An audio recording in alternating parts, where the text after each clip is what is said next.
You know, it's interesting that when you have two fine minds, they can cherry pick the numbers that suit them. As I said, from 2017 to 20, also there was a slowdown. This was pre-pandemic. But let's look at the next question on handling of the economy. Who has handled inflation better? And if I look at that, clearly from 2004 to 14, it was an average of 8.1%. This is consumer inflation.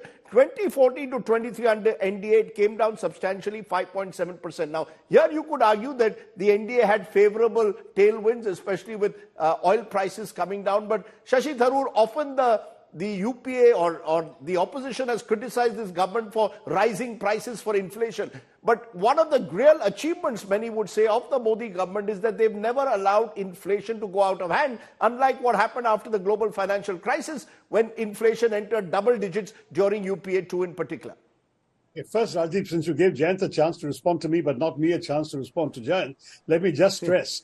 I did check the numbers. They're accurate. Over the last 5 years, indeed, our growth rate is only 3.5% cumulatively. And all the other countries I mentioned also had COVID. We're not the only country in the world to experience COVID. Once in a century pandemic, they all were hit by it. They've done better than us. So let's understand that we shouldn't be patting ourselves too much on the back.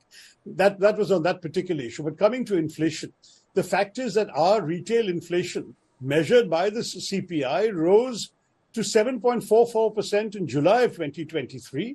And there's a survey by Comtar this month which says that 57% of Indians are worried about rising prices, which is a significant increase from 27% last year. Why are people worried? Go and take a look at the wholesale markets. In December 2023, you're talking about 5%, 6% inflation.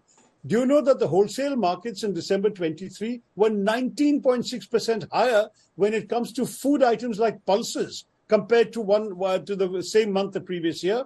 Paddy was 10.5% higher, milk is 7% higher, and vegetables in December 23 were 26.3% higher than in December 22. What does this mean? It means that for the Aam Aadmi to go to the market, he cannot afford to buy, or she cannot afford to buy, the same vegetables and pulses and doodh that she was buying for her family 1 year ago with the same amount of money. And the problem is her income hasn't gone up. Incomes have not gone up across the country. That's why this talk about inflation and GDP and per capita income is completely illusory when you look at the real experience of ordinary people in India today.